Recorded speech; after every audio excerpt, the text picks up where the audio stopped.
ওরা আপনার রিজিক, শোনেন এই জায়গাটা ভালো করে শোনেন, ওরা আপনার ভিতরে একটা টেনশন ঢুকিয়ে দিয়েছে, পরিবারের মাধ্যমে হোক আর সমাজের মাধ্যমে হোক, অথবা আপনার এই সোসাইটির মাধ্যমেই হোক, রাষ্ট্রের মাধ্যমে হোক না কেন, টেনশনটা হচ্ছে যে আপনার বেকারত্ব আপনাকে দূর করতে হবে, রিজিকের পেরেশানি আপনার ভিতরে ঢুকিয়ে দিয়েছে। প্রতিটা যুবককে জিজ্ঞাসা করেন, দেখবেন পেরেশান যে খাবো কি আর জীবনে করবোটা কি। দেখবেন মানে ভাবখানা এমন যে ও যদি 5 ওয়াক্ত নামাজ পড়ে, কোরআন তেলাওয়াত করে, রোজা রাখে, আল্লাহর হুকুম সব মেনে চলে, হ্যাঁ খুব মুত্তাকি মানুষ, পরেশগার মানুষ, কিন্তু বেচারা একটা ছোট মুদির দোকানে কাজ করে, বেচারা একটা ধরেন সবজি বিক্রি করে বা হালাল কোনো কাপড়ের ব্যবসা করে, ওর ভাবখানা এমন জীবনটাই নষ্ট হয়ে গেল, আমার জীবনে কিছুই করতে পারলাম না, কি করলাম জীবনে, নিজের পায়ে দাঁড়াতেই পারলাম না।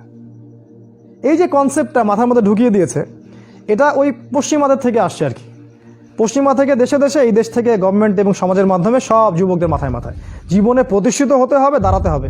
এর মাধ্যমে আপনি কি বোঝাচ্ছেন? ওই ছেলেটা তো আল্লাহর কাছে অনেক বেশি পছন্দের, যে আল্লাহ পাকে সব হুকুম আহকাম মেনে চলে এবং হালাল খায়, মাশাআল্লাহ। আল্লাহ পাক তাকে সত্যবাদী নবীদের মর্যাদা দিবেন ইনশাআল্লাহ।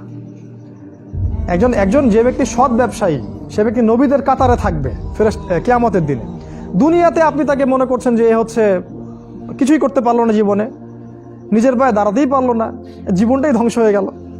এই যে চেতনা, রিজিকের টেনশন, খাবো কি করব, মানে কোথায় গেলে একটা ভালো চাকরি পাবো, কোথায় গেলে একটা ভালো ব্যবসায়িয়া করতে পারবো, এই একটা চাকরির জন্য, একটা মানে জমি কেনার জন্য, একটা বাড়ি করার জন্য, একটা মেয়েকে বিয়ে করার জন্য পাগল হয়ে গেছে যুব সমাজ এখন, অস্থির। মানে আল্লাহ, রাসূল, কোরআন, সুন্নাহ এগুলো ওর কাছে বেশি ইম্পর্টেন্ট।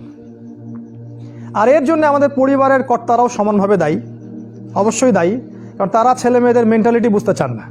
যদি কোনো ছেলে বলতেও চায় যে না আমি আল্লাহর পথে চলবো, আমি ইসলাম নিয়ে থাকবো, অল্পতে আমি সন্তুষ্ট, বাবা মা প্রেশার ক্রিয়েট করবে, না সবাই কত এগিয়ে গেল, তুমি পিছিয়ে পড়ছো, ও বিসিএস ক্যাডার হয়ে গেল, ও ব্যাংকে জব করতেছে, ও এখানে জব করে, ও তোমার বন্ধু দেখো কি করতেছে, তুমি পারো না। এই যে বিষয়গুলো বাবা মা ঢুকায় ভিতরে, এই বাবা মা হচ্ছে দাজ্জালের অনুসারী। জি, আপনার বাবা আপনার মাও দাজ্জালের অনুসারী,